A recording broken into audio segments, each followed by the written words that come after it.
Untuk memperingati Hari Autism Sedunia yang jatuh pada tanggal 2 April, saya, Nadia Anissa Putri Kasturi dari Sekolah Alam Medan akan membahas tentang belajar bermain bersama ASD.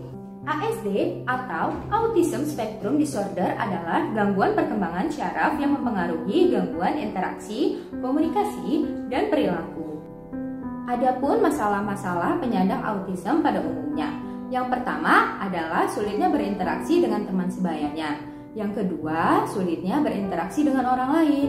Yang ketiga, sulit dalam mengembangkan kreativitas dan imajinasi. Yang keempat, sulit dalam mengendalikan emosi dan kesabaran. Sering kita menemui kesulitan-kesulitan ini, khususnya saya sebagai guru dan orang tua ingin supaya anak saya bisa bermain.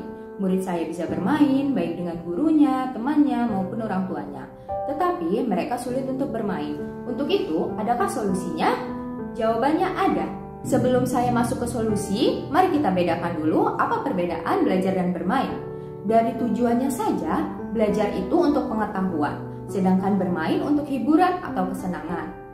Konten materi isi belajar itu adalah materi akademis, tapi bermain adalah berbagai jenis permainan yang melibatkan aktivitas fisik.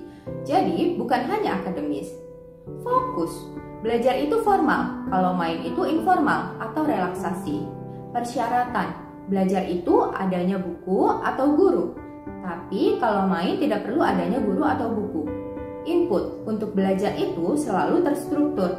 Tapi kalau main tanpa struktur, jadi bisa beragam-ragam. Keterlibatan. Belajar adalah pikiran aktif, tapi kalau bermain adalah fisiknya aktif. Hasil dari belajar adalah pemahaman akan pengetahuan, tetapi bermain adalah kebahagiaan atau ketenangan. Waktu untuk belajar tertentu atau sudah ditentukan, tapi bermain boleh kapan saja atau fleksibel. Pendekatan dalam belajar sistematis atau terstruktur, tetapi bermain itu interaktif. Adanya komunikasi dua arah yang bersifat spontan. Interaksi pada saat belajar, peran guru sangat penting, tetapi pada saat bermain, peran teman atau keluarga sangatlah penting. Nah, untuk itu, mari kita bahas bagaimana manfaat bermain. Apakah dia bisa menyelesaikan masalah-masalah yang dihadapi penyandang ASD?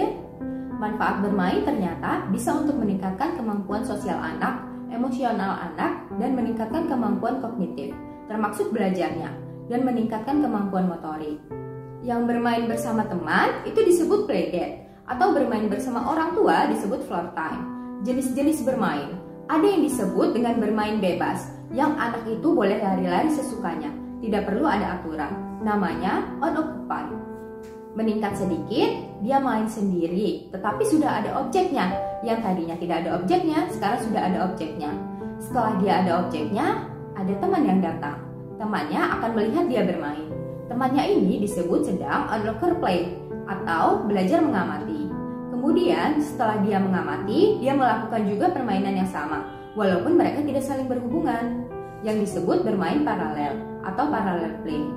Setelah mereka bermain paralel, mereka akan meminta satu sama lain untuk membantu, yang disebut dengan permainan kooperatif.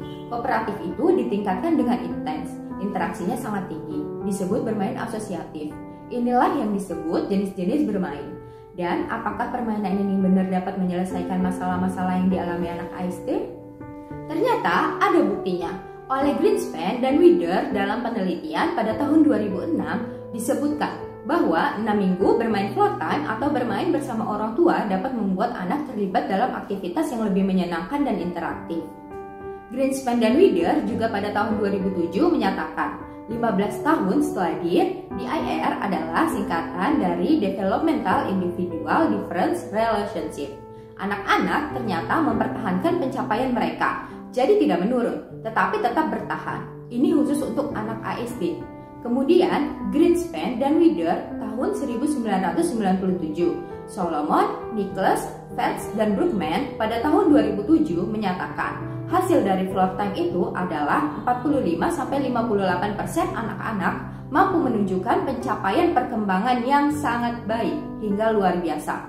Dan penelitian Pajarea dan Nopmane Jumrules pada tahun 2011 mengatakan bahwa intervensi floor time menyebabkan peningkatan perhatian bersama. Perhatian bersama artinya bermain interaksinya. pemecahan masalah, dan keterlibatan. Jadi, apa yang dikatakan oleh peneliti itu ini berbasis bukti. Karena kasus ini telah diteliti untuk 200 anak yang NDRC atau Neuro Development Relating and Communicating atau MSDD, Multisystem Development Disorder, 200 anak. Atau menurut DSM-4 mengalami gangguan ASD. Kemudian dalam skala KARS ASD 30-52 dengan skala yang paling rendah itu adalah 30. Ini sudah termaksud skala rendah. Ternyata bisa dalam usia 18 bulan sampai 4 tahun dengan gugus keluarga yang berpendidikan tinggi. Setelah 2 tahun dilakukan floor time, maka 58% hasil amat baik. Dari yang 58% itu, bahkan 90%-nya itu kemampuannya di atas usia kronologisnya. Dan penelitian ini dilakukan selama 8 tahun dan hasilnya konstan, tidak ada penurunan. Apakah Bapak, Ibu, dan saudara-saudara ingin tahu tips bermain floor time yang sudah terbukti? Apakah ingin tahu cara bermain playdate yang dapat kita terapkan untuk anak didik dan anak-anak kita? Tunggu video episode selanjutnya. Salam peduli.